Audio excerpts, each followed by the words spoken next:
안녕하십니까. 사회복지학 개론 여러분과 함께 진행하게 될 조미경입니다. 많은 교과목들 중에서 이제 우리가 앞차시에서 8개의 교과목을 학습했습니다. 그런데 이 사회복지학 개론은 8개의 교과목을 총 망라해서 포함한 내용이기 때문에 굉장히 양이 방대합니다. 그래서 대부분 이제 운영하는 출판사마다 조금씩 다르기는 하지만 어떤 이런 에센셜로 관련돼 있어서 모든 필수 과목들을 이렇게 출판할 때 사회복지학 개론을 제일 먼저 넣는 경우도 있고요. 제일 마지막에 이렇게 핵심 요약처럼 사회복지학 개론을 넣는 경우도 있습니다. 네, 우리는 이제 앞차시, 8차시까지 다 학습했던 거를 우리가 한번 리뷰하는 개념으로 해서 이번에 사회복지학 개론을 우리 핵심 요약처럼 후반에 우리가 챕터를 정해서 진행을 하게 됐습니다. 그래서 이 사회복지학 개론은 그래서 우리가 2차시로 운영이 돼서 진행이 되고 있을 거고요. 앞에는 사회복지의 어떠한 다양한 이러한 이념이라던가 아니면은 학자들의 모형이라던가 아니면 사회보장 제도 이런 것들을 학습할 예정이고요. 그다음에 2차시 마지막 차시에서는 우리가 사회복지학 개론 중에 범위가 굉장히 넓습니다. 어떠한 분야가 있는지에 대해서 학습해 보도록 하겠습니다.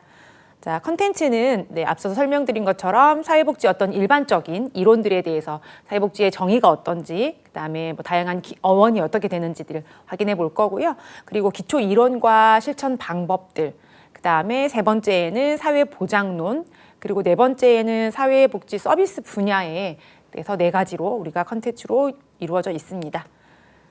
첫 번째 사회복지 일반론에 대해서 알아보도록 하겠습니다. 자, 사회복지라는 개념을 좀 여러분들이 접근을 하셔야 될 것 같습니다. 우리가 8차시까지 학습을 했다라고 하지만 교재에 나와 있지 않은 내용들로 제가 지금 이 사회복지학 개론을 조금 준비를 했습니다. 그래서 앞에 촬영하지 않았던 내용들이 대부분 많이 있기 때문에 같이 또 병행하셔서 보시면 도움이 될 것 같습니다. 우리가 웰페어라고 이야기를 하지만 사실은 미국에서는 웰페어이기 이전에 그다음에 소셜 워커의 개념으로 사회보장이다라는 개념으로 해서 운영이 됐었습니다. 그랬었던 게 이제 우리가 웰페어, 웰빙 이런 쪽으로 해서 점점 삶의 질과 관련된 거, 그다음에 이제 퀄리티와 양, 그다음에 평등 이런 것들의 어떤 이념적인 부분들이 확대가 되기 시작을 하면서 사회복지의 개념이 조금 더 많이 범위가 넓어지기 시작을 했고요. 그래서 어휘적인 단어의 뜻으로 봤었을 때는 우리가 사회와 복지가 합쳐져 있는 의미죠. 그래서 사회라는 거는 한 개인의 어떠한 문제로 인해서 어떤 그 조직의 문제가 발생이 될 수 있고요. 사회 자체의 어떠한 정책적인 부분이라던가 이러한 다양한 것들에 대한 문제로 인해서 사회에 어떤 문제가 발생이 될 수도 있습니다. 이런 것들을 우리가 어떤 제도를 통해서 행정적으로 실천을 해낼 건지에 따라서 복지를 이제 보게 되는 것들이죠. 사람이 얼마만큼 평안한 상태를 유지할 수 있는지를 보는 게 사회복지입니다. 그랬었을 때 사회복지다라는 것들은 눈에 보이는 것과 눈에 보이지 않는 걸로 구분을 할 수가 있습니다. 우리 앞차시에서 설명을 드렸었는데요. 제가 현금을 받는다던가 아니면 어떠한 쌀을 받는다던가 이렇게 지원을 받는 이렇게 현물로 받는다던가 이렇게 눈에 보이는 것들이 있고요. 근래에는 우리가 이제 눈에 보이지는 않지만 본인의 어떠한 자원으로 인해서 운영이 되는 것들이 있죠. 그래서 우리가 본인이 갖고 있는 능력을 어떻게 재능 기부라고 하죠. 이런 것들은 사실 보이지 않는 것들이죠. 그래서 이러한 것들도 하나의 사회복지 차원에서 이루어진다라고 해서 사회 서비스에 포함이 된다라고 보고 있습니다. 그래서 결과적으로 사회복지다라고 하는 것들은 한 사회나 국가의 어떤 가치관이라던가 그 조직이나 사회나 국가가 갖고 있는 이런 다양한 이념들 이런 것들을 포함해서 전반적으로 이루어지는 요소들이 사회복지다라고 생각을 하시면 될 것 같습니다.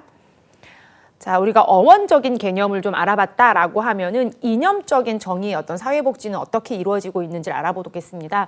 과거와 현재의 사회복지에 대한 개념이 다른 것처럼 각 나라마다도 사회복지를 접근하는 게 다르고요. 그 다음에 어떠한 학자들이 주장하는 어떤 이론에 따라서도 접근하는 방식들이 조금씩 다릅니다.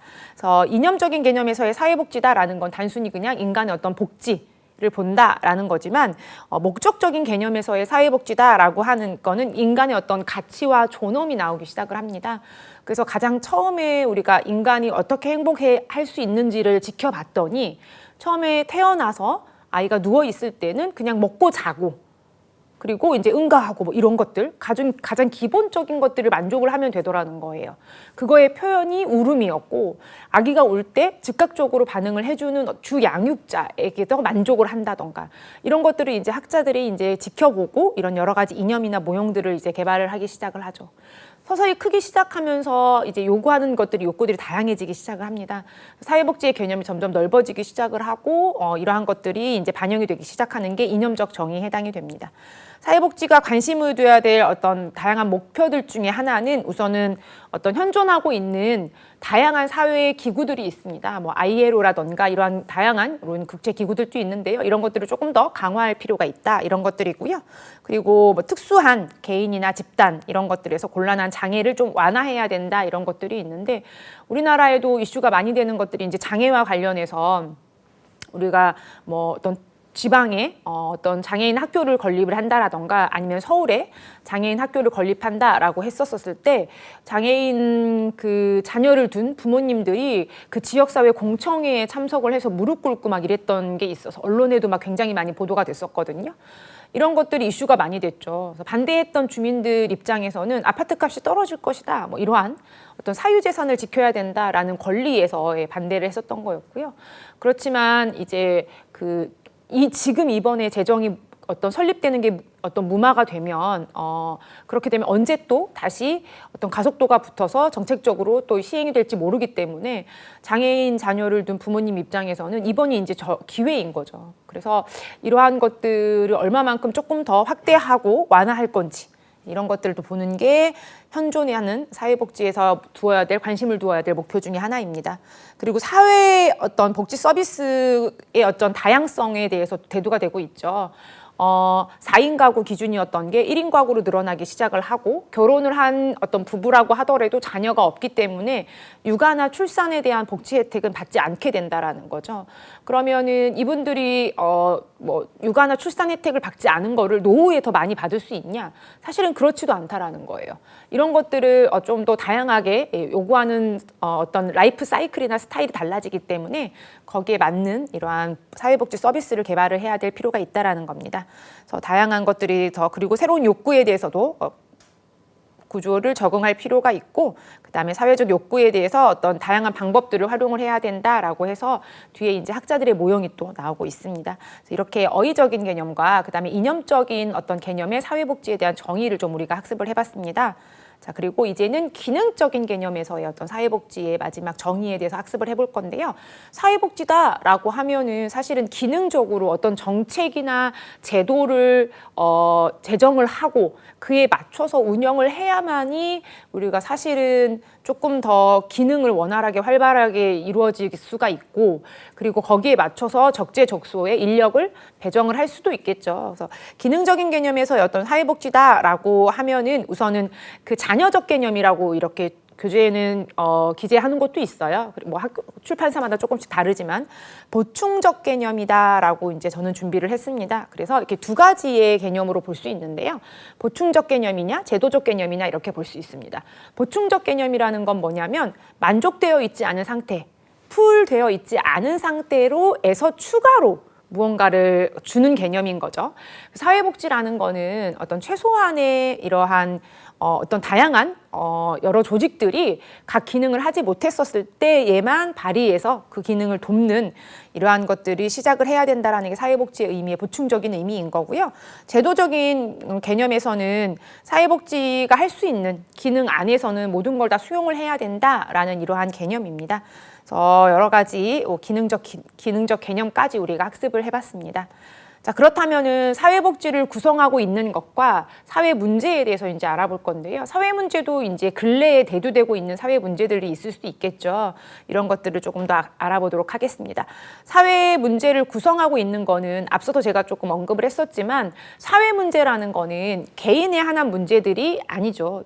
이 여러 사람들이 모여 있어서 조직이 이루어지고요. 이 조직을 운영하는 데 있어서 발생된 어떤 이런 여러 가지 문제들, 여기에서 오는 갈등들, 이런 것들이 이제 대두가 되는 것들이죠. 그래서 우리가 사회복지의 주체와 객체는 서로 밀접한 관계가 있다라고 이제 이야기할 수가 있습니다.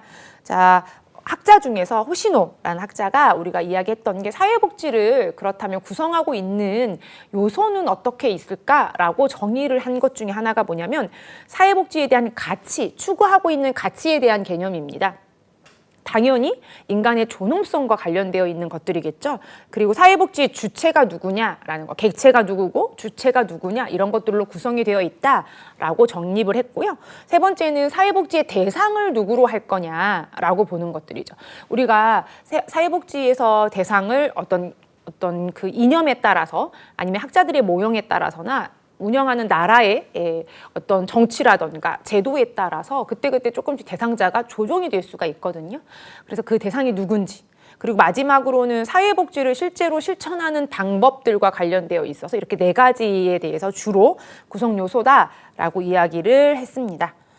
우리 야마구치 같은 경우에는 주체와 대상, 그다음에 목적, 이 사회복지를 운영하는 목적이 어떻게 되는지, 그리고 그거를 어느 시간에 개입을 할 거고 어떤 장소에서 운영을 할 건지, 그다음에 어떤 방법으로 전달을 해드릴 건지, 개입을 할 건지 이런 것들에 대해서도 구성 요소로 봤습니다. 자, 4가지 기본적인 구성 유형에 대해서도 이제 각 학자들이 발표한 모형들 중에서요, 프리드만의 모형이 있고요, 그 다음에 티트머스 모형이 있습니다. 그 다음에 미우라의 모형도 있고 교구코의 모형도 있습니다. 학자들의 모형 같은 경우에는 여러분들 핵심 요약 시간에도 다시 한번 제가 좀 정리를 할 시간이 따로 있을 거고요. 그리고 이제 티트머스나 아니면 프리드만도 마찬가지지만 다들 시험에 주로 출제되는 이러한 분들이니까 여러분들 꼭 한번 읽어보시면 좋을 것 같습니다. 수요와 공급에 대한 이야기를 한 거는 프리드만의 모형이고요. 티트머스 같은 경우에는 욕구에 대한 이야기를 했습니다. 자, 그리고 미우라 같은 경우에는 자원, 내 돈을 갖고 운영을 하는 게 아니죠. 어떤 민간단체라던가 어떤 기여금을 받았다라던가 아니면은 어떠한 공공단체에 어떤 공공의 어떤 자금을 운영을 한다던가 이런 자원을 가지고 어떻게 공급할 건지에 대해서 고민을 한 것들이고요. 교코의 모형 같은 경우에는 조금 더 그런 것들이 자세하게 조금 확대된 이러한 모형입니다. 이렇게 사회 복지를 구성하는 것들은 뭐 시간도 있을 수 있고 장소도 있을 수 있고 방법, 그 다음에 누가 대상을 할 거냐 이렇게 다양한 것들로 구성이 되어 있다라고 하지만 사실은 사회 문제가 어떻게 발생이 되고 왜 발생이 되는지에 대한 사회적인 문제에 대한 본질을 좀 파악을 하고 이런 것들을 통해서 구성요를 접근해서 사회복지 정책을 운영을 해야 되겠죠. 그래서 사회복지의 어떤 본질이 어떤 게 있냐라고 보면은 개인적인 이 사람에 대한 어떠한 접근이 있을 수 있고요. 그 다음에 사회적으로 이렇게 접근을 하는 이러한 부분들이 있을 수가 있습니다. 자, 개인적으로 이렇게 봤었을 때는 내 어떠한 니즈나 욕구나 이런 것들이 풀 상태가 되지 않는다라는 거죠. 사람은 늘 항상 발전을 하려면 욕구가 충족이 되고 그 다음 단계로 올라가야 된다라고 우리가 이야기를 하거든요. 자, 그런데 개인적인 문제에서의 욕구다라고 하면은 그 사람의 어떤 당면한 문제들 이런 것들을 볼 수 있겠죠. 그리고 공공의 어떤 문제에서의 개인적인 문제다라고 하면은 그 사람이 사회복지의 어떠한 그 범위 안에 들어가 있는지 안 들어가 있는지 범주를 볼 수도 있고요. 아니면 어떤 조직에서의 소속감이나 이런 것들에 대한 울타리, 범주를 볼 수도 있습니다. 다양한 그다음에 영속성의 결과가 이제 수년간 나타나는 공공의 문제들도 있죠. 공공의 어떠한 제도적인 운영 같은 경우에는 1회기만 한다던가 분기만 운영한다던가 이렇게 진행이 되지 않고 꾸준히 이렇게 예산의 운영이 되고 있기 때문에 이렇게 영속적으로 이루어지게 되어 있는데 거기에서 이제 나타나는 일련의 문제들입니다. 사회적인 문제다라고 봤었을 때는 개인적인 차원보다는 조금 더 범위가 넓겠죠. 그래서 사회성과 보편성을 보게 되어 있습니다. 사회적인 문제라고 해서 무조건 그게 어떤 이슈가 되거나 대두가 되진 않을 수도 있겠죠. 공감을 받지 못하는 정책은 채택이 될 수가 없습니다. 사실은 운영이 된다고 하더라도 폐지될 확률도 높을 수도 있겠죠. 자, 그렇기 때문에 어떤 사회적으로 이게 보편적으로 이루어질 수 있는 문제인지 그리고 많은 사람이 공감을 하고 사회성을 띠고 있는 건지를 좀 구분을 하실 필요가 있다는 거죠. 사회적인 문제에서의 사회성이다라고 하면은 개인의 욕구 충족을 어려운 상태에서 사회의 어떤 제도적인 부분이라던가 아니면 구조적인 부분으로 접근을 해서 이것들을 조금 더 충족시켜주는 이런 것들이 여기에 해당이 됩니다. 보편적인 이러한 사회 문제의 보편성이다라고 하는 것들은 구성원 전체 누구에게나 이렇게 보편적으로 이 사회 문제들이 이슈가 되고 미치는 영향을 주는 것들이 이 사회 문제에 해당이 된다라는 거죠. 그랬었을 때 사회복지와 사회 문제가 왜 연관성이 있냐라고 봤었을 때는 사실 그 이슈가 되는 사회 문제를 계속 그냥 방치할 수는 없겠죠. 네. 그러면은 어떠한 더 많은 고질적인 문제들이 생길 거고요. 그래서 악순환이 이제 될 거란 얘기인 거예요. 그렇기 때문에 구체적으로 어떠한 사회 문제가 있는지를 파악을 하고 해결을 해서 이거를 제도적으로 정책을 운영을 한다던가 아니면 일시적으로라도 지원을 한다던가 이런 것들이 필요하다라는 거죠. 이런 것들이 사회복지와 사회 문제의 연관성입니다. 자, 그랬었을 때에 접근하는 방법들은 크게 정책적이고 기술적 그리고 통합적으로 그래서 토탈 케어를 하는 거죠. 이렇게 운영하는 방법이 있습니다. 사회 문제가 앞서서 개인의 문제냐 어떤 사회 문제냐라고 이렇게 구분을 해서 봤다라고 하면은 현대 사회에서 이슈가 되고 있는 사회 문제는 뭐가 있냐라고 하는 것들이죠. 어떤 우발적인 사고가 일어났었을 때 대부분은 뭐 인재다. 라고 이야기하시는 분들도 있고요. 아니면 너무 안일하게 안전불감증이나 뭐 이런 걸 가지고도 언론에서 늘 항상 이야기할 때도 있습니다. 그리고 많은 분들이 공감을 하는 경우들도 있죠. 그런 어떤 사건 사고에 대해서. 이런 어떤 현대 사회에 일어나는 사회 문제 중에 첫 번째가 이제 자본주의 경제 체계에 대해서 이제 이야기를 할 수가 있습니다. 자본주의라는 거는 어떻게 보면은 어떤 경쟁의 기본적인 원리인 거죠. 내가 노력한 만큼 인풋이 있고 아웃풋이 있는 거예요. 내가 투입한 거 대비 내가 나오는 게 내가 노력한 만큼 이루어진다라는 거죠. 그래서 옛날에 이제 어르신분들은 어떻게 내가 버는 만큼 내가 힘을 내고 내가 돈을 버는 만큼 이렇게 가져가는 거에 되게 값지다라는 것을 노동을 굉장히 중요하게 여겼던 이런 시대도 있었죠. 이런 자본주의의 경제 체제에서 봤었을 때 어떠한 현대 사회의 사회적인 문제다라고 하는 것들은 결국에는 가지고 있는 기득권자들 이 사회적인 약자들한테 어떻게 사회복지를 전달을 할 건지 그 약자들을 위해서 대책을 마련하는 것들이 이제 기본적으로 발생이 되기 시작을 했던 이념이고요. 그래서 사실은 앞서서 했던 얘기 중에 마르크스주의에서는 뭐라고 얘기를 했었냐면은 노동자 계급을 배려하는 그러한 부르주아 계급이 실천하는 이러한 사회복지는 우린 받기 싫다. 거부한다 이러한 얘기들도 했었고 그게 뭐 신마르크스주의다 이런 이야기들을 했었습니다.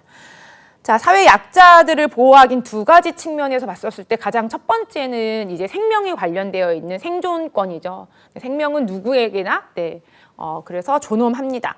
그래서 많은 분들이 찬반 관련되어 있어서 이제 의견을 내거나 아니면은 브레인스토밍 한다던가 이런 거를 이제 포럼을 한다던가 이런 게 했었을 때 교정 시설에 계신 범죄자분들에 대한 이러한 사회복지 처우 이런 이야기를 가지고 이제 이슈를 많이 이야기를 한다라고 하면 그들의 어떤 사회복지를 어느 정도까지 영위할 수 있게끔 해줘야 되느냐 이런 것들에 대한 괴리가 범죄자잖아라고 생각을 하시는 분들도 있고 한 인간으로서 이제 접근하는 이러한 관점도 있고요. 다양한 관점에 의해서 이제 보는 것들이죠. 그런 어떠한 생존권은 그렇지만 모든 사람이 공평하게 이루어지게 되겠죠. 그다음에 사회의 어떤 질서와 그다음에 통제하는 목적에서의 사회 서비스가 제공이 되어야 된다라는 거고요.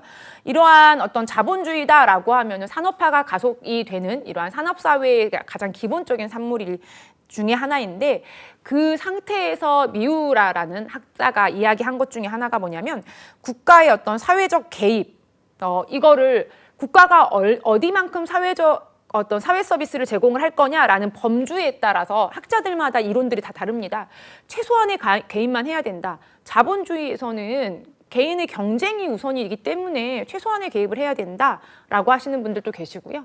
어떤 분들은 아니다. 그래도 인간다운 평안한 삶을 최저 생활은 적어도 유지를 해야 된다라고 그 정도까지는 우리가 소득의 재분배를 위해서라도 운영을 해야 된다라고 하는 경우도 있습니다. 자, 그랬었을 때 이 산업화에 따라서 이 국가의 개입도 점점 진전을 하는 이런 결과가 있다라고 뮤시라가 이야기를 했습니다. 자, 현대사회의 문제는 크게 이제 도시화와 핵가족화를 얘기할 수가 있겠죠. 이거는 사실 사회복지 전반에 걸친 이러한 변화뿐만 아니라 어떤 세계 전반에 걸친 이러한 변화이기도 합니다. 그래서 도시화가 가속화가 되면서 우리가 지방자치를 운영하는 데 있어서 우리가 어떤 농어촌 지역이라던가 아니면은 인구가 밀집도가 떨어지는 지역들이 이렇게 이제 거주하는 인원이 줄어들게 되면서 사실은 이제 유령 도시가처럼 돼버리는 이런 경우들이 있죠. 그래서 이러한 것들이 또 이제 사회의 문제가 되는 경우들이 또 있습니다. 그리고 핵가족화 현상, 이거는 이제는 지금은 거의 1인 가족이 통계청의 발표에 의하면 거의 한 30%에 육박할 정도로 20% 후반 이기 때문에요. 거의 지금 3명 중에 1명꼴은 1인 가족이라고 1인 가구로 봐야 되겠죠. 이러한 핵가족화에 대한 문제, 그게 점점점 가속화가 되고 있다라는 거죠. 이게 과거에는 청년층이나 뭐 청년층 정도 됐었는데 요즘에는 노인층에서도 굉장히 많이 이러한 1인 가구 수가 늘어난다라는 거예요. 그에 따른 어떠한 문제들, 사회복지 문제들이 또 대두가 되고 있다라는 거죠. 자, 우리가 이제 여기까지 사회복지에 대한 어떤 어원적인 개념, 이념적인 개념, 기능적인 어떤 정의에 대해서 알아봤고요. 그랬었을 때 사회복지를 구성하고 있는 게 어떤 것들이 있는지, 그에 따른 사회복지의 어떠한 현대사회에서의 문제, 이런 것들을 알아봤다라고 하시면 이제는 우리가 이제 학습해야 될 것들이 사회복지에 대한 가치와 이념에 대해서 알아볼 거 있습니다. 사회복지다라는 거는 사실은 인간다운 삶을 영위하기 어떤 기본적인 생활을 마지노선인 거죠. 유지하기 위한 어떤 그런 정책과 제도인데 이런 것들이 얼마만큼 가치 있냐라는 거는 사실은 혜택을 보는 입장에서는 가치가 있을 수도 있고요. 아니면 욕구가 충족이 안 되면 그 가치가 떨어질 수도 있겠죠. 이런 것들에 대해서 조금 알아보도록 하겠습니다. 일반적으로 우리가 사회복지의 가치다라고 하면은 어떠한 인간을 다루는 학문으로서의 접근이 있을 수 있기 때문에 전문적인 이러한 직업을 갖고 있는 이러한 것들, 신념을 갖고 있는 것들이다라고 볼 수 있고요.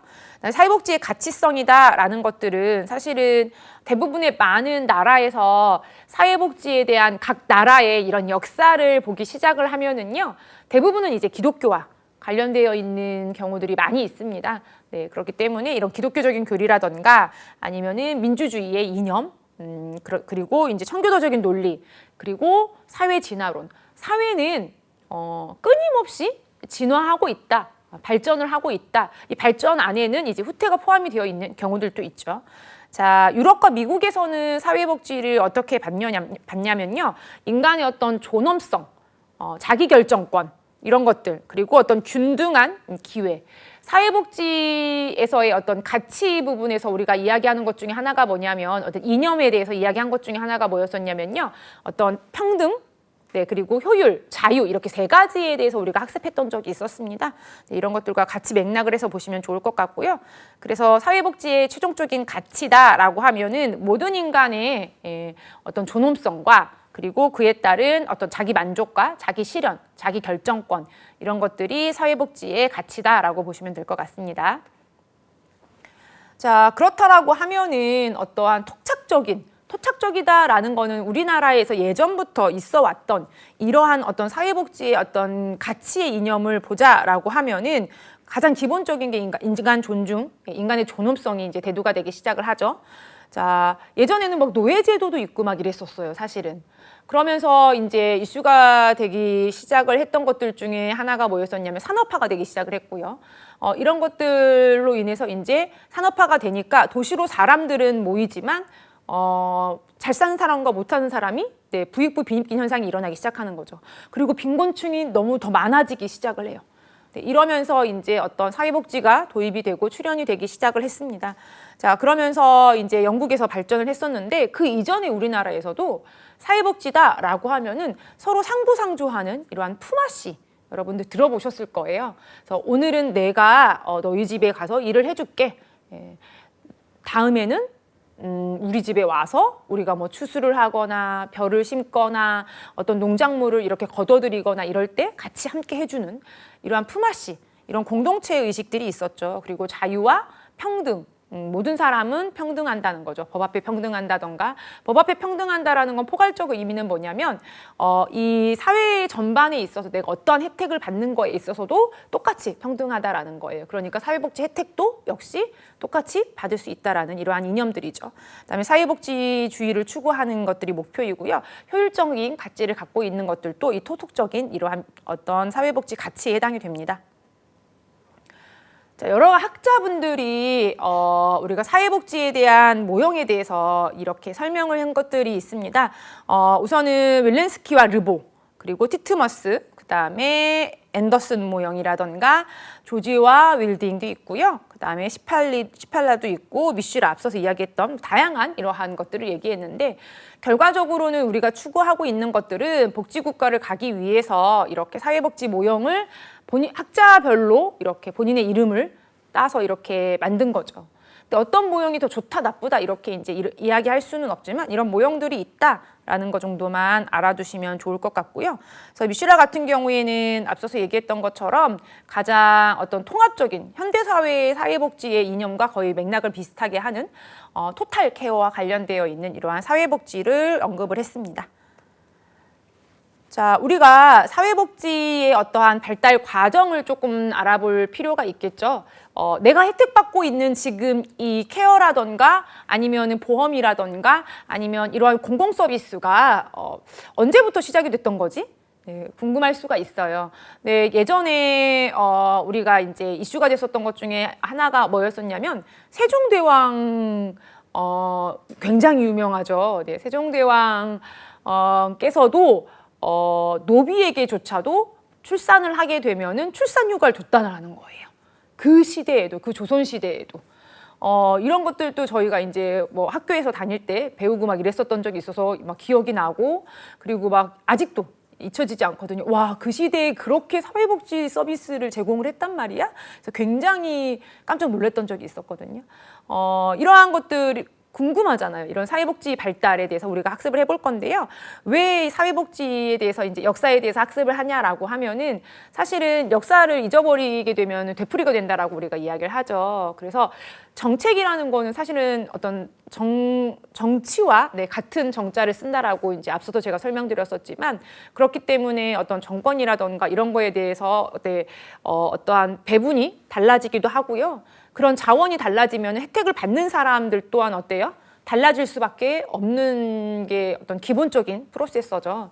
그렇기 때문에 어떠한 제도가 운영이 됐다가 안 됐다가 지금 이 현대 사회에는 필요한데 이런 것들을 다시 한번 조금 되새김할 필요가 있기 때문에 역사는 조금 한 번 더 구체적으로 알고 갈 필요가 있을 것 같습니다. 자, 사회복지 역사의 동향에서 서구의 역사의 동향에 영국을 빼놓고는 이야기할 수가 없죠. 영국의 이제 엘리자베스 빈민법이 1601년에 발효가 됐습니다. 앞서서 이제 뭐 산업화로 산업 전쟁을 하고 뭐 다양한 것들이 인해서 이제 안 그래도 많은 유럽 국가가 힘들어지게 됐는데 사람들이 자꾸 도시로 이제 모여지기 시작하면서 빈곤이라는 것들이 대두가 되고 이게 절대적 빈곤이냐 뭐 이런 것들에 대해서도 또 이제 이슈가 되는 거죠. 그렇지만 방치할 수도 없는 거예요. 그래서 왜 이 엘리자베스 빈민법이 굉장히 유명하냐면요. 전 세계 통틀어서 나라가 국민을 구제해줘야 된다. 나라가 이 사회복지 서비스의 주체가 돼서 이 노동력이 없거나 노동력이 있는 사람은 일을 할 수 있게끔 자활을 할 수 있게끔 도와준다던가 주체가 나라가 돼야 된다라는 걸 처음으로 공표하고 시행을 했던 법이기 때문에 굉장히 많이 중요합니다. 이러한 그 사회복지 역사와 관련된 시험 문제에서요. 꼭 예문에 한 줄씩은 꼭 나오는 게 엘리자베스 빈민법입니다. 그래서 1601년 같이 기억을 하시면 될 것 같고요. 자, 서구의 동향의 이제 최근 동향에만 제가 지금 기재를 해놨습니다. 그래서 피어선, 그 다음에 플로라, 그 다음에 림링거가 우리가 이제 이야기를 했고요. 림링거 같은 경우에는 어떠한 빈곤의 문제도 변화가 있기 시작을 한다. 이런 것들에 대해서 이제 이야기를 했고, 지속적인 경제 발전으로 인해서 사회복지 서비스 역시 발달을 하고 이념 또한 발달하기 때문에 거기에 이제 따라서 맞춰서 제시를 해야 된다라고 이제 이야기했습니다. 한국의 사회복지의 어떤 동향에 대해서 이제 우리가 세 가지 요인으로 알아보겠습니다. 첫 번째는 경제적인 요인이고요. 두 번째는 사회 구조적인 요인. 세 번째는 우리가 이제 문화적인 요인에 이렇게 세 가지로 볼 건데요. 첫 번째 이제 경제적인 요인으로 이제 알아볼 건데 우리가 사회복지의 어떤 대두가 됐었던 것 중에 하나가 새마을 운동이다라고 제가 이제 이야기했던 부분도 있었습니다. 그래서 사회복지에서 이제 농경 사회에서 품앗이를 해주던 이러한 공동체 의식, 어떤 토착적인 이러한 사회복지를 떠나서 이제 국가가 나라의 어떤 경제 발전을 위해서 지역사회 발전을 위해서 운영을 하기 시작했던 복지 체계인 거죠. 이러한 것들이 이제 시작을 하고 사회적인 구조적인 요인에서 봤었을 때는 이러한 어떤 구조가 변화하고 있다라는 거를 조금 인지를 하고 따라갈 필요가 있다라는 거죠. 그래서 어떠한 자녀가 없는 가구라던가 아니면은 노인 1인 가구라던가 이런 것들이 이제 이슈가 되니까 여기에 맞춰서 그런 어떤 구조적인 변화에 맞춰서 진행을 해야 된다라는 거고요. 문화나 역사적인 요인에 대해서도 이제 고려를 해야 된다라는 게 한국의 사회복지의 최근 동향입니다. 자, 우리 복지 발달의 어떤 역사에서 가장 첫 번째로 나오는 이제 영국이죠. 영국 같은 경우에는 자본주의 시기 이전에는 사실은 굉장히 많이 미미한 시대였었죠. 자, 그리고 구민법이 이제 나오기 시작하는 시기가 이제 가장 태동기입니다. 이때 이제 나타나기 시작을 했었던 게 어떠한 치안과 관련되어 있는 것들. 그래서 이제 밑에 보시면은 빈민에 대한 노동 정책이 생깁니다. 빈민에 대해서 노동 정책을 하는 것들 중에 하나가 뭐냐면 빈민들 중에 그 무수히 많은 빈민들 중에 분명 노동력을 갖고 있는 사람들이 있을 거거든요. 그 사람들을 이제 일을 할 수 있는 구분에 따라서 이제 구제를 해주는 게 달라지는 거예요. 그러니까 계층 쪽으로 들어가기 시작을 했다라는 거죠. 이때도. 그래서 이런 것들도 이제 파악을 하시면 될 것 같습니다. 자, 그다음에 이제 구민법이 개정이 되죠. 시기에 맞춰서 개정이 되고요. 그러면서 이제 작업장에 맞춰서 이런 것들이 원칙적으로 하는 것들이 이제 도입이 되기 시작을 합니다. 그리고 이제 다수파와 어떤 소수파의 이러한 시기에 있어서 어떻게 하면은 사회복지의 범주를 봤었을 때 어떤 실업이라던가 노령이라던가 다양한 이러한 문제들이 있는데 이거를 누구한테 배분을 해줄 거냐 이렇게 해서 다수파와 어떤 소수파의 이러한 서로 대결하는 이러한 시기가 있습니다. 이제 여기 나오는 것 중에 하나가 이제 COS 운동. 이다라고 이제 이야기를 하고 인보관 운동이라고 이야기를 하죠. 이거는 여러분들 뭐 지역사회라던가 사회복지 행정론이라던가에서도 한 번씩은 제가 언급을 했었던 것들이고요. 시험 문제도 굉장히 많이 빈출이 되고 있는 것들입니다. 그래서 COS가 먼저 대두가 됐고요. 15년 뒤에 이제 인보관이 나오기 시작을 했습니다. COS는 말 그대로 이제 빈민을 좀 구제하자는 이러한 논리였다라고 하는 그런 어떤 조직이었다라고 하면 인보관은 대학생과 목사님이 이제 주가 돼서 이 사람들한테 필요한 적재적소에 필요한 것들을 해주자. 무작위로 그냥 해준다고 해서 이 빈곤이 구제가 되지 않는다. 보니까 구제가 되지 않으니까 필요한 것들만 그들이 원하는 것들을 해주자. 이렇게 이제 돼서 진행이 됐던 것들입니다. 베버리지라고 하기도 하고요. 비버리지라고도 하고 교재마다 조금씩 다르죠. 요람에서 무덤까지입니다. 사실은 영국이 올림픽을 운영을 한 지도 지금 엄청 오랜 시간이 지났거든요. 그럼에도 불구하고 그 영국의 올림픽 그 개막식 관련되어 있는 영상 중에 아직도 이슈가 되고 있는 것 중에 하나가 뭐냐면 NHS라고 해서 그 사회보장 제도 우리나라의 건강보험과 같은 것들이죠. 그래서 그 올림픽 그 경기장에서 이렇게 환자가 이렇게 이 베드에 누워 있거나 이렇게 간호사 복장을 한 사람들이 이렇게 베드를 밀고 가는 이런 퍼포먼스를 올림픽 때 개막식에서 했었던 적이 있습니다. 그만큼 영국은 이러한 어떤 사회보장 서비스나 사회복지에 대한 프라이드를 갖고 있는 나라들이죠. 이 영국의 이 사회복지 정책이나 제도들이나 이런 것들이 이제 미국으로 가기 시작을 하고요. 이런 것들이 이제 100년 정도 차이가 나는 COS 같은 경우는 100년 정도 차이가 나는 이런 적도 있었습니다.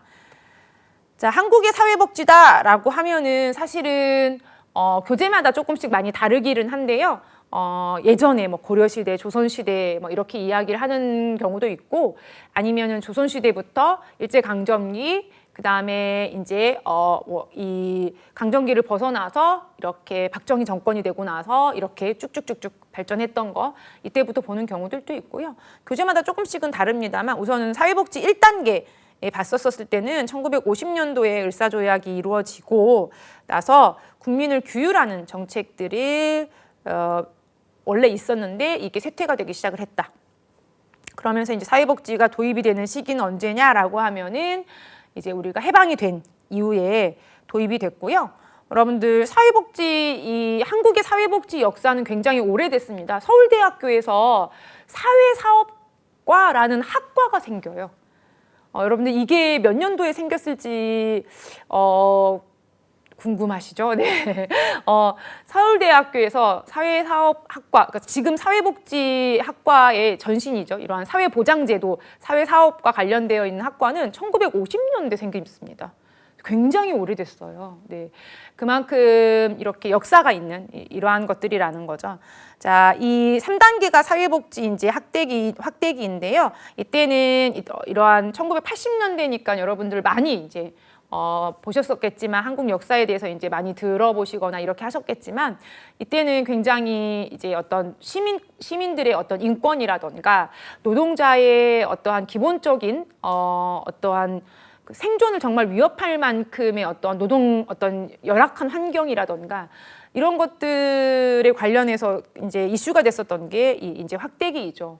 그래서 실제로 평화시장에서 근무했던 분들 중에 이렇게 뭐 기침을 했는데 이제 피가 나왔다라고 하면은 이런 거를 보여주질 않았다라는 거예요. 왜냐하면은 이렇게 어떤 피가 묻혀서 이제 폐에 문제가 있으면은 일을 못하게 하니까.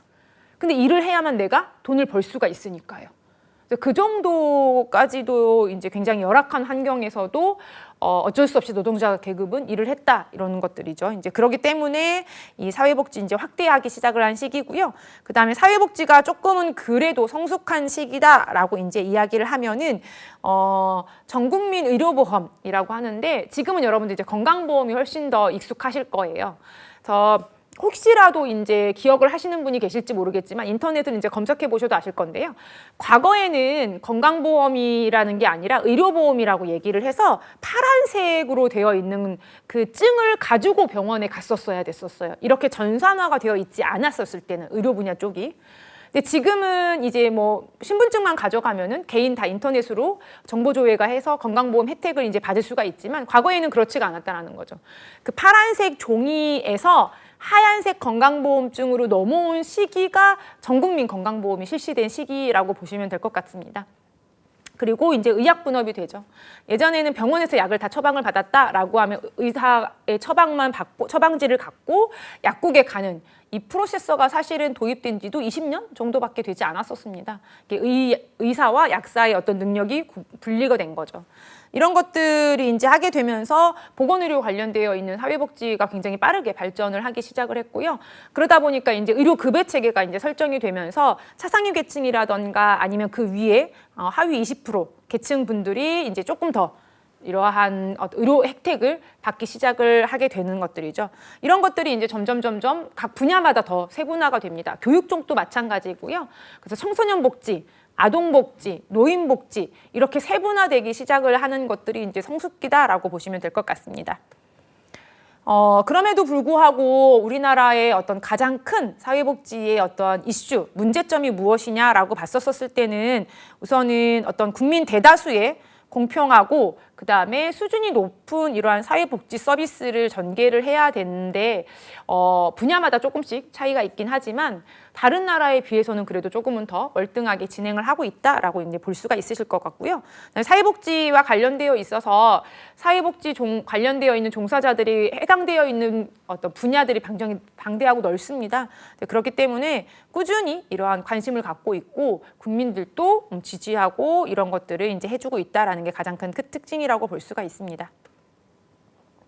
우리가 이제 두 번째 진행이 될 챕터는 사회복지의 어떠한 기초적인 이론과 그리고 실천 방법론에 대해서 우리가 학습을 해보도록 하겠습니다. 이 두 번째 챕터에서는 앞서서 우리가 학습을 했었던 8가지 교과목을 조금 더 모아놨다라고 보시면 될 것 같아요. 그래서 우선은 첫 번째 인간 행동에 관한 이론, 인간 행동과 사회복지와 관련되어 있었던 게 우리가 2차 시에 진행을 했었거든요. 1차 시에는 어떤 자격 과정이라던가 그리고 이 사회복지사 자격 과정을 취득하려면 필수로 이수를 하고 그다음에 해야만 하는 현장 실습 관련된 걸 했었고요. 첫 번째로 나왔던 교과목이 이 인간 행동이었거든요. 그래서 이 인간 행동과 관련되어 있는 이론인데 여러분들 이 표는 최소한 이 표 정도는 여러분들 기억을 하셔야 사회복지 이 학자들의 이름이 나와 있는 문제를 출제가 됐었을 때 조금 더 수월하게 응시하실 수 있으실 겁니다. 자, 우선은 정신분석 이론과 역동 이론이 있는데요. 대표적인 학자가 이제 프로이드입니다. 프로이드가 얘기했던 것 중에 하나가 뭐냐면 에고, 뭐 이드, 뭐 이런 것들에 대해서 이야기를 하거든요. 그리고 이제 방어기제는 사실은 건강한 거다. 내가 불편할 때 나를 보호하기 위한 거다. 뭐 이렇게 이제 이야기를 하기도 하고요. 그리고 사람이 발전하는 데 있어서는 구강기. 그래서 아이가 누워서 기저귀에 이제 응가하거나 이런 것들이죠. 그 다음에 이제 항문기. 남근기를 거쳐 잠복기를 거쳐 생식기가 된다라고 했고요. 이걸 연령대별로 조금 더 세분하게 구분을 했습니다. 자, 에릭슨 같은 경우에는 이제 8단계의 어떤 발달 단계를 얘기를 했는데요. 신뢰감과 뭐 불신 이런 것들이 1단계에 있거든요. 그 중에 하나가 뭐냐면 내가 배가 고파서 응애 울어요. 말을 못하니까 우는 걸로밖에 표현을 할 수가 없는 거죠. 그러면 이 아이의 욕구를 충족시켜주기 위해서 누군가가 와서 울지 않게 달래주고 분유를 먹여준다던가 기저귀를 갈아준다던가 이렇게 해야 되는 상황인데 이 욕구가 충족이 안 되고 울음이 계속 길어진다. 울다가 지쳐서 잠이 든다. 이러면은 이제 불신을 하게 된다라는 거죠. 아, 내가 이렇게 해도 아무도 날 도와주지 않는구나. 라는 것들이에요. 이런 것들이 어떠한 사람이 이제 성장하면서 이렇게 지켜보는 걸로 8단계를 이렇게 이야기를 했습니다. 자, 그리고 이제 나오는 게 에릭슨에서는 이제 자아 정체감과 관련되어 있는 것들이 이제 단어들이 언급이 되기 시작을 하고요. 아들러에서는 나오는 것 중에 하나가 뭐냐면 주요 개념 중에 열등감과 보상이 나옵니다. 자, 그리고 우월에 향한 어떠한 욕구라던가 노력을 한다 이런 것들이 이제 이슈가 되고요. 그 다음에 주요 개념 중에 하나가 사회적인 관심이 대두가 되기 시작을 합니다. 개인의 문제로 치부했던 어떤 이런 사회복지의 이러한 어떤 그 사람의 욕구야 단순히 이렇게 봤던 것들이 이제 집단의 문제다라고 이제 대두를 하고 인식을 하는 거죠. 자, 융 같은 경우에는 주요 개념 중에 여러분들 뭐 아니마나 아니무스 이런 것들은 이제 남자가 이제 여자를 어떤 여성성 갖는다던가 아니면은 아니무스 같은 경우는 여자가 남자에 대한 이러한 것들 아니면은 여기서 나오는 것 중에 하나가 뭐냐면 리비도 그리고 집단 무의식 이런 것들이 나오죠. 이러한 적어도 어떠한 키워드 같은 경우 정도는 여러분들이 최소한 이 학자면은 이 단어구나라는 거 정도는 기억을 해 두셔야 여러분들이 사회복지사 자격을 응시할 때 조금 많이 도움이 될 것 같습니다. 많은 사회복지 관련되어 있는 카페들이나 이런 데가 있거든요. 제가 가입을 해서 보면은 제일 많이 이제 어렵다라고 하는 게 대부분이 이 사회복지학 개론을 굉장히 어려워하더라고요. 그런데 이제 앞에 있는 교과목을 취합해 놓은 거 정도다라고 생각을 하시면 조금 더 수월하게 접근하실 수 있을 것 같아요. 자, 행동주의 이론 같은 경우는 스키너와 반두라가 있죠. 자, 스키너 같은 경우에는 우리가 이제 조작적 조건화라고 이제 이야기를 합니다. 파블로브 여러분들 얘기 많이 들어봤을 거예요. 이거는 이 조작적 조건화가 아니라 전통적인 고전적 조건화라고 이야기를 하거든요. 그런데 이제 그거를 창안해서 조금 변경을 해서 스키너가 실험을 했죠. 자, 그리고 반두라 같은 경우에는 자기 강화라는 단어가 나옵니다. 이게 이제 이 주요 개념 중에 하나라는 거. 그리고 상호 결정한다. 상호 결정론이 있다라는 건 뭐냐면 그 사람의 개인 그리고 어떤 그 사람이 하는 액션 그리고 그 사람이 처해져 있는 지금 이 환경 이런 것들을 다양하게 융합해서 상호 관련이 있다라고 이제 이야기한 게 반두라입니다. 지금 그 사람이 하고 있는 행동을 관찰해 보니까 그 사람이 어떤 개인적인 문제가 아니라 이 지금 조직 안에서의 어떤 이루어지는 다양한 문제들을 회피하기 위한 그 사람의 행동일 뿐이야. 라고 볼 수도 있다라는 거죠. 그런 것들을 이제 지켜보고 정립한 게 반두라입니다. 자, 인본주의 이론에서는 로저스와 메슬로우가 나오죠. 자, 로저스 같은 경우에는 이제 무조건적인 긍정적인 관심이 필요하다. 사회복지 차원에서 봤었을 때 사람을 인본주의적으로 봤었을 때 사람 자체로 봤었을 때는 그 사람을 존엄시켜주고 지켜주고 지지해주고 이러려면은 그냥 순수하게 무한 긍정이 필요하다라는 거죠. 자, 그런데 매슬로우 욕구 같은 경우에는 사람은 다양한 욕구 단계설이 있기 때문에 거기에 맞춰서 충족을 해줘야 되는 거야 라고 이제 사람을 보고 이제 관찰을 해서 진행을 한 욕구 이론도 있습니다. 자, 인지 발달 이론과 도덕성 발달 이론의 학자들 중에는 삐아제 여러분들 많이 들어보셨을 거예요.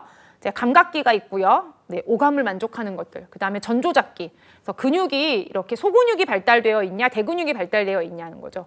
팔을 막 이렇게 흔들 수는 있지만 이 손가락으로 뭔가를 조작하는 걸 아직은 어려워할 수 있다라는 거죠. 그래서 손이 다치면 이렇게 밴드 주세요라고 해가지고 밴드는 줄 수 있어요. 뽀로로 밴드라던가 뭐 키티 밴드라던가 아니면 뭐 다양한 카봇 밴드라던가 이런 다양한 캐릭터가 있는 밴드는 이제 제공해 줄 수 있지만 그거를 찢어서 내 손에 부착하는 이러한 어떤 손가락으로 조작해서 하는 것들은 잘 못하더라는 거죠. 이건 조금 더 커서 해야 될 수 있는 성장 단계에 해당이 된다라는 거. 이런 거를 지켜보고 정립한 게 삐아제입니다. 그래서 감각운동기, 전조작기, 구조적 조작기, 그 다음에 형식적 조작기로 이렇게 단계별로 되어 있고요. 그때 조작화한다, 그 다음에 도식화한다 이런 단어들을 주요 개념 중에 하나입니다. 그리고 백도 굉장히 유명하거든요. 어떤 인지가 왜곡이 됐다 이런 것들이 이제 주요 이념 중에 하나고요. 앨리스의 이론도 있습니다. 네, ABCDE 모델이라고 이야기를 하죠. 그리고 콜버그의 이론도 여기 도덕성 발달 이론에 해당이 되는 것들입니다. 적어도 이 한 페이지 정도는 여러분들이 꼭 숙지를 하시면 도움이 많이 될 것 같습니다.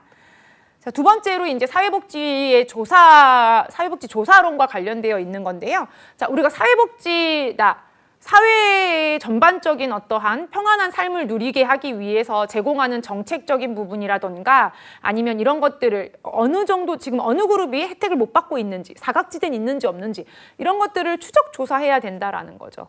자, 그렇게 해서 봤었을 때의 사회복지의 정의다라고 하면은 어떤 실증적인 자료 수집 방법 을 통해서 사회 현상에 대해서 사실적이거나 아니면은 지식적인 부분, 내가 알고 있는 지식 내에서 아니면은 이론적인 접근, 학자들의 모형에 따라서 그래서 논리적으로 굉장히 체계적으로 이렇게 밝혀내는 게 그렇기 때문에 지금 이러한 사회복지가 제도적으로 도입이 되고 필요합니다. 라는 거를 주장하기 위한 가장 기초적인 단계라고 생각을 하시면 될 것 같아요. 조사하는 단계고요. 조사하는 목적에서는 이제 보고용 인 거죠. 간단하게 어떤 자료를 발표하기 위해서 진행을 하는 경우들도 있습니다. 뭐 다양한 우리나라의 다양한 정책 사업들이 운영됐던 것들이 있어요. 각 정부마다 운영이 됐었던 어떤 이슈가 됐었던 것들이 있었죠. 자, 그러면 뭐 4대강 사업이 잘 인용이 됐습니까? 잘 정책적으로 잘 운영이 됐습니까? 문케어는 실제로 잘 됐습니까? 아니면 모든 어떠한 대통령들의 그 공약과 실제로 시행했던 게 잘 이루어졌습니까를 뭐 대조해서 비교해 본다던가 이렇게 조사해보고 보고용으로만 작성하는 거 이런 게 이제 첫 번째 목표 중에 하나고요. 두 번째가 이제 기술하는 거는 거죠. 육하원칙에 따라서 언제 이런 현상이 일어났는데 왜 일어났고 이게 어디서 어떤 문제로 일어났으면 누구한테 혜택이 주고 이런 것들에 대해서 기술하고 정의하는 것들입니다. 자, 그리고 세 번째가 이제 설명이죠. 이 사회 현상이 왜 일어났지? 강남과 광북이 왜 불평등이 존재하지? 이게 왜 일어났지? 사실은 처음에는 강남이 자꾸 물에 침수되고 빠지기 시작을 해서 삼성과 현대에다가 이렇게 이제 발전할 수 있는 방법에 대해서 모색을 해달라라고 제안을 하고 발전시켰고 강북에 있던 굉장히 유명한 학교들을 강남으로 강제로 이렇게 옮기기 시작을 하면서 강남이 발전을 했던 건데 지금 왜 이렇게 많이 발전을 했고 집값이 많이 올랐지? 라는 거예요. 그 집값이 오른 사람들한테 부과하는 세금이 정당한가? 강제 이주해서 그때부터 살았던 사람들인데 딱 그 집 한 채밖에 안 남은 건데 그게 강제 이주해서 어렵게 그 물에 빠졌던 동네를 일구고 이렇게 발전을 해서 그냥 자연스럽게 올라간 것뿐이고 내가 지금 거주하고 있는 거고 투기나 투자의 목적이 아닌데도 불구하고 이마만큼 이렇게 부과되고 있는 재산세가 굉장히 정당한가? 이런 것들에 대해서 이제 이 사회 현상과 그 현상에 대해서 일어나는 것들이 인과관계를 설명을 하는 것들이죠. 우리가 젠트리피케이션이라고 해가지고 이렇게 어떠한 어떤 길 하나가 굉장히 유명한 경리단길이라던가 이런 것들이죠. 유명해요. 졌으면 이러한 임대료가 올라가고 그래서 기존에 있던 사업장들이 또 다시 다른 곳으로 가고 이러한 현상들 그런 걸 막기 위해서 제정된 법 이런 것들도 있더 임대차 보호법이라던가 이런 것들에 이제 법률이 이제 추가 제정되거나 이렇게 된다라는 거죠. 그런 것들이 왜 이런 것들이 왜 사회 현상으로 일어나는 건지 그거에 대한 원인과 결과가 어떤 건지를 이제 파악을 한다라는 거예요. 자, 그리고 이제 예측을 한다라는 거죠. 미래에도 이제 이러한 일이 발생이 될 수도 있기 때문에 이거에 대한 대응을 하기 위해서 예측을 한다라는 거예요. 우리가 사스가 왔었었고요. 사스가 왔었을 땐 사실 기억을 못 해요. 벌써 막 그 2000년대 초반이었다라고 하더라고요. 자, 그러고 났는데 메르스가 왔어요. 그거 2015년 뭐 이 정도였어요. 그때 한참 막 유행했던 말 중에 하나가 낙타고기 뭐 먹지 말라고 우리나라에 낙타고기가 판매하는 곳이 있는지도 모르겠는데 막 그런 에피소드들이 있었어요. 자, 그런데 불과 4년 만에 사스와 메르스 사이에는 신종플루도 있고요. 굉장히 뭐 조류독감도 막 빈번하게 일어나긴 했었지만 근데 굉장히 인터벌이 길었었단 말이에요. 그런데 메르스와 사스 사이에는 거의 4년 만에 벌어진 일인 거예요. 그러면 더 텀이 빠르게 다른 신종 감염병이 발생될 거라는 거는 대다수의 모든 분들이 다 알고 있거든요. 네. 그러면 이거에 대한 대응할 수도 있어야 된다라는 거죠. 지금처럼 우리가 그 코로나가 발생했었을 때 우리가 어떤 재난지원금을 지원을 해드렸던 것처럼 그때도 진행하려면 어떤 예산을 긴축을 해놔야 된다라던가 대응을 하기 위해서 이러한 것들을 위한 목적으로 예측하기 위한 목적으로 사회복지의 조사가 이제 이루어진다라는 겁니다. 우리가 이렇게 인간의 행동이라던가 아니면 사회복지를 조사하는 방법에 대해서 이제 우리가 학습을 해봤습니다. 저는 다음 차시에 이어서 사회복지 개론에 대해서 함께 다시 뵙도록 하겠습니다. 감사합니다.